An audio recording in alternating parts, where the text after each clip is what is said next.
We continue to provide an overview of the book. This is the book that we're talking about. The title of the book is The Pursuit of Human Well-Being. My name is Joseph Sergi. I'm one of the editors of the book. The other editor is Richard Estes.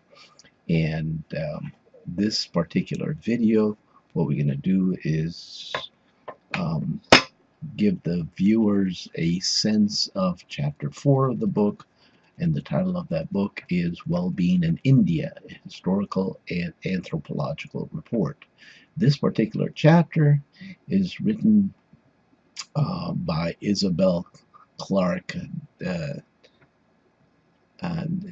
Deaches, if I'm pronouncing it correct, and Frederick Smith, and Professor Clark Deaches is a professor with the Department of Anthropology, Princeton University, in Princeton, New Jersey, United States. And Professor Smith is a professor of Sanskrit and classical Indian religions with the Departments of Religious Studies and Asian and Slavic languages and literature at the University of Iowa, Iowa City, Iowa, the United States. Okay, what I'm going to do is just read to you a few paragraphs from the beginning part of that chapter that would give you a sense of what that chapter is about.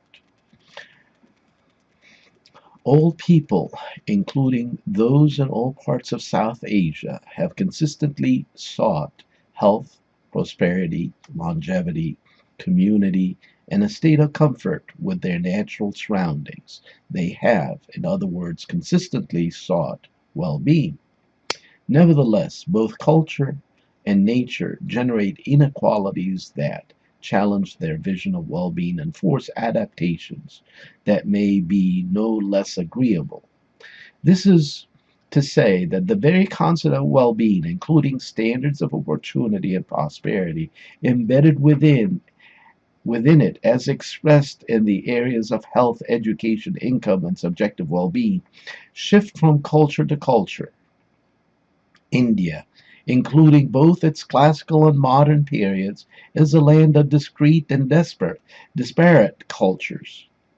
These cultures have often collided but remain united in a cultural conservatism that renders it both possible and desirable to address well-being as a recognizable continuum rather than through major upheavals and disjunctions, including the partition of India and Pakistan in 1947 and their emergence as independent countries freed from the bonds of British colonialism. Nevertheless, for the purpose of this chapter, we cover pre-independence South Asia separately from post-independence India, because the nature of the different sources dictates it. We find, however, that they augment each other, and taken together they enable us to provide a vignette of continuity and well-being in South Asia, from deep historical periods to the present day. The Indian and other South Asian quests for health, prosperity, community, safety, education, and other factors generally associated with well-being cannot be assumed to be constructed or realized as they are in the West, or as they are measured and quantified by Western economists and philanthropic bodies. Cultural, cultural and religious markers of well-being, including those that inhere in the unique histories of Buddhism, Hinduism, Islam, and in Indian political and socioeconomic formations, require that we examine well-being in South Asia, perhaps India in particular, through a separate prism, which is what we propose to do here.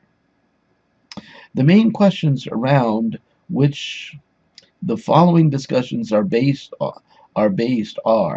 we'll go through the questions. And this is what they do in attempting to answer those questions. What is in Indian religious doctrine, primarily Buddhist, Hindu, and later Islam, that helps shape conceptions of well being that are applied throughout Indian culture? That's the first question.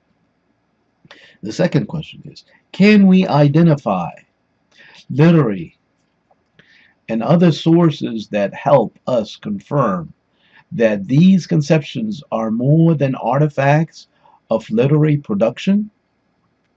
That's the second question. Third question is, how do the unique and pervasive Indian social system of caste and ideas of status that inhere in it shape local conceptions of well-being? Fourth question, how has state formation how has state formation contributed to well-being, particularly under the Mughals? This is the 16th century going to the 18th century. The British and the modern neoliberal industrializing India. How does public religious performance continue to shape well-being in modern India? That's the fifth question. The answer to these questions will enable us to better theorize and understand the shape of well-being in India historically, on the ground today, and ideally in the future. We are a historian, a linguist, and a cultural anthropologist, and cannot claim expertise in quantitative analysis and, um, or data gathering beyond our respective social science disciplines. Our contributions then reside more confidently in an assessment of subjective well being. And that gives you, hopefully, will give you a sense of what the chapter is all about. Okay, we'll stop here.